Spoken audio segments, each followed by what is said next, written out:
భగవద్గీత అధ్యాయము 1 శ్లోకము 19 శ్లోకం స ఘోషో ధార్తరాష్ట్రానాం హృదయాని వ్యధారయత్ నభ్శ్చ పృథివీం చైవ తుములోభ్యనునాదయన్. పాండవులు మరియు శ్రీకృష్ణులు తమ తమ శంఖములను ఊదగానే ఆ శబ్దం ఆకాశమునే కాదు భూమిని కూడా దిగ్భ్రమకు గురి చేసింది. అది శత్రుపక్షములో ఉన్న ధృతరాష్ట్రుని పుత్రుల హృదయాలను గాంభీర్యంతో చీల్చివేసింది. తాత్పర్యం: ఈ శ్లోకములో పాండవుల శంఖధ్వని అంతే భయంకరమైనదిగా వర్ణించబడింది.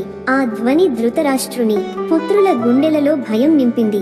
ఇది భౌతికంగా శబ్దంగా వినబడినదైనా దాని లోతులో ధర్మం మీద గల విశ్వాసం, న్యాయానికి గల పట్టు, అధర్మంపై గల పోరాట సంకల్పం వినిపిస్తోంది. తాత్విక అర్థం: అహంకారపు శబ్దం వేరు, ధర్మ శబ్దం వేరు. ఇక్కడ వినిపిస్తున్నది ధర్మపథంలో నిలిచిన శంఖధ్వని. అది కేవలం శత్రువుని భయపెట్టడానికి కాదు, మనసుని చైతన్యంతో నింపేందుకు కూడా. నీతికి నిలువు చెప్పే ధ్వని అది. ఉపసంహారం: పాండవుల శంఖధ్వని అంటే శబ్దమాత్రం కాదు, అది ధర్మం యొక్క నాదం. ఆ నాదం ప్రపంచాన్ని కుదిపేస్తుంది, కానీ మనసుల్ని మేల్కొలుపుతుంది. ధన్యవాదాలు. జై శ్రీకృష్ణ.